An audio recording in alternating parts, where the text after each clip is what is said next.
F&O कारोबार में फिर कुछ हलचल होने जा रही है। एफ&ओ यानी फ्यूचर एंड ऑप्शंस, यानी वायदे के सौदे। वायदे में सीधे सौदे होते हैं, यानी जहां फ्यूचर का सौदा होता है, और ऑप्शंस होते हैं जहां आपको एक सौदे का ऑप्शन मिलता है कि आप एक तय समय के बाद ये करने या न करने के लिए स्वतंत्र हैं।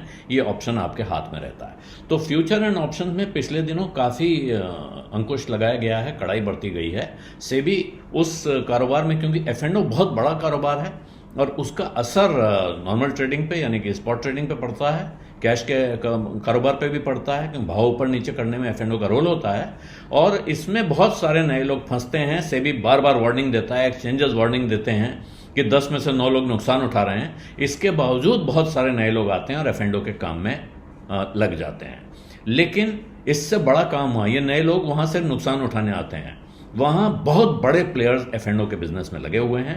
और इस वक्त अब सेबी की एक कमेटी की बैठक होने जा रही है 7 मई को, जिसमें एफ&ओ के रूल्स पर, रेगुलेशन पे फिर से चर्चा हो सकती है। ये सूत्रों के हवाले से खबर निकली है, बिजनेस पोर्टल ने निकाली है, और उन्होंने सेबी को चिट्ठी भी लिखी है, लेकिन सेबी ने उनको कोई जवाब दिया नहीं है। यहां ऐसा लग रहा है कि वहां अब होने वाला यह है कि जो इंडेक्स ऑप्शंस, निफ्टी, सेंसेक्स, ऐसे और जो इंडेक्स के ऑप्शंस कॉन्ट्रैक्ट हैं, उन पर एक लिमिट लगाई जाएगी। लिमिट को बढ़ाया जाएगा या घटाया जाएगा।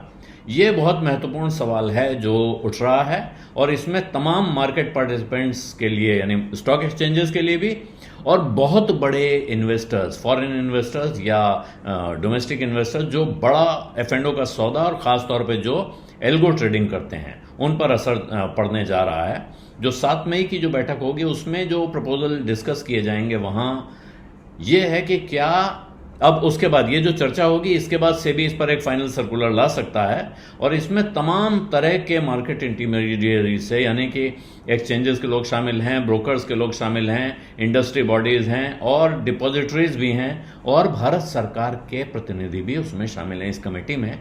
और इसीलिए पूरा बाजार इस पर नज़र रखे हुए है कि ये एक gross and intraday future equivalent पर क्या फाइनल फैसला होने जा रहा है इंडेक्स ट्रेडिंग में, इस पर दिमाग लगाए हुए हैं सारे लोग, उनकी नज़र है।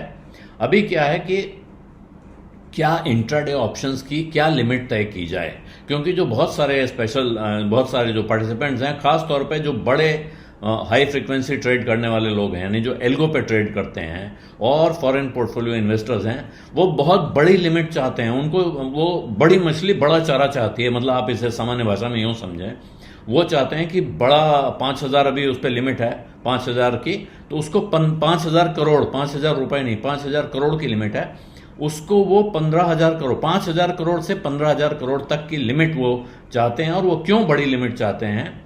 उनका कहना है कि अगर उनकी लिमिट ब्रीच हो जाए तो उनको कोई किसी तरह की पेनल्टी न देनी पड़े। उधर सेबी इस मामले में काफ़ी चिंतित है, और वो तरह तरह की लिमिट लगा ही इसलिए रही है। 24 फरवरी को सेबी का एक कंसल्टेशन पेपर आया था, जिसमें उन्होंने जो पुराना मॉनिटरिंग करके देखा है, जो अभी उनका एग्जिस्टिंग मॉनिटरिंग मैकेनिज्म है, उससे उन्होंने पाया कि जो करते क्या है अभी, वो इंडेक्स ऑप्शंस में किसी की लॉन्ग पोजीशन और शॉर्ट पोजीशन है, तो इन दोनों को ये मिला के देखते हैं। आपने इतनी खरीद के सौदे किए, इतने बिक्री के सौदे किए, उन दोनों को मैच करते हैं, और अगर दोनों जीरो हो रहे हैं तो उसको जीरो मान लेते हैं। और इसीलिए उन्होंने पाया है कि बहुत बड़ी पोजीशंस आपकी लॉन्ग और शॉर्ट दोनों में हो सकती है, लेकिन इफेक्टिवली नेट जीरो हो गई तो वो नोशनल टर्म्स में आप कहीं कोई लिमिट ब्रीच नहीं कर रहे हैं। और जबकि इसमें बहुत बड़ा रिस्क मौजूद है, किसी एक कॉन्ट्रैक्ट में भी गड़बड़ हो गई तो भारी रिस्क है। सेबी ने अपने कंसल्टेशन पेपर में इसीलिए 1,000 करोड़ की एक लिमिट, नेट इंट्राडे लिमिट, और 2,000 करोड़, 2,500 करोड़ रुपए की ग्रॉस इंट्राडे लिमिट लगाने का इसमें इरादा जाहिर किया है, जिसमें जब end of the day limit हो जाती है, जिस वक्त दोनों सौदे नेट हो जाते हैं, मैच कर लिए जाते हैं, स्क्वायर ऑफ कर लिए जाते हैं, तो फिर 500 करोड़ की नेट लिमिट और 1,500 करोड़ रुपए की ग्रॉस लिमिट वहां पे जाके खत्म होनी चाहिए। ये प्रपोज किया गया था, और सेबी ने इसी तरह का जो प्रपोजल दिया है इंडेक्स फ्यूचर्स के लिए, ये ऑप्शन फ्यूचर्स के लिए, इंडेक्स ऑप्शंस के लिए है। इंडेक्स फ्यूचर्स के लिए उन्होंने जो लिमिट दी थी वो 1,500 करोड़ पहुंचाने का इरादा था उनका, 500 करोड़ से 1,500 करोड़, और इंट्राडे लिमिट के लिए 2,500 करोड़। तो ये सेबी ने मार्च 2020 में ये जो मौजूदा लिमिट है तय की थी, और क्योंकि उस वक्त अब क्योंकि एफ&ओ सौदों में भारी वॉल्यूम बढ़ रहा है, इस वजह से 3 गुना हो गया है, इसीलिए लिमिट बढ़ाने का प्रस्ताव रखा गया था। उधर सेबी ने जो लिमिट है उन्होंने बड़ा एक्सटेंसिव स्टडी की है।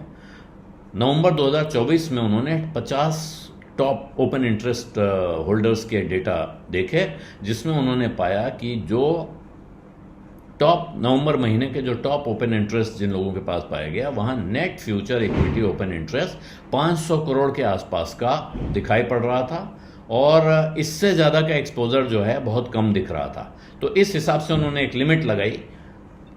अब प्रश्न यह है कि यह लिमिट रखी जाएगी, लिमिट बढ़ाई जाएगी, और इसीलिए अब इस मीटिंग पे बहुत सारे लोगों की नज़र है। इस नज़र का छोटे इन्वेस्टर से सीधे कोई रिश्ता नहीं है, लेकिन इस बाजार में अगर बड़ी मछली बड़ा शिकार ढूंढ रही है और उसको वो बड़ा शिकार मिल जाता है, तो चारा किसका बनेगा, ये सोचने की बात है। बिजनेस अड्डा में आज इतना ही। अब इजाज़त दीजिए। धन्यवाद, नमस्कार।